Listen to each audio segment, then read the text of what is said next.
Have you ever wondered how SurveyMonkey knows who responded to a survey? In this video, I'm going to show you the simple setup behind it, step by step, so you can understand exactly how response tracking works. If this helps, don't forget to hit like and subscribe for more quick tutorial videos like this. Let's get started. First, go to SurveyMonkey in your browser and open your survey workspace.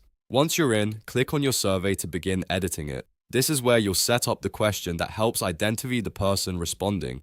Now, before your first question, click the plus icon. This lets you add a new element to the survey. From the menu that appears, click on Question. You're doing this because SurveyMonkey can only link a response to a person if you ask for something unique, like a name, email address, or other identifying detail. Next, choose the question type. Click the multiple choice drop-down first if you want to browse the available formats, and then select single text box. A single text box is perfect when you want the respondent to type in their name directly. This makes it easier to match the response to a specific person. After that, type your question as the name field. For example, you could write something like, "What is your name?" or "Please enter your full name." The important part is that the question clearly asks for a unique identifier. That way, when someone submits the survey, you know exactly which response belongs to which person. Once your question is entered, click Save.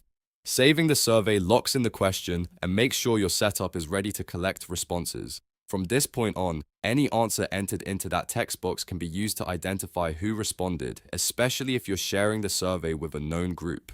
Now, here's the key idea. SurveyMonkey knows who responded when you either ask them to enter identifying information or when you send the survey through a trackable distribution method like email invitations. If the survey is sent through a personalized link, SurveyMonkey can often connect the response to the recipient. If you use an anonymous public link, then you'll only know who responded if they type their name or another unique detail into the survey itself. So if your goal is to identify respondents, always plan that into your survey setup from the beginning.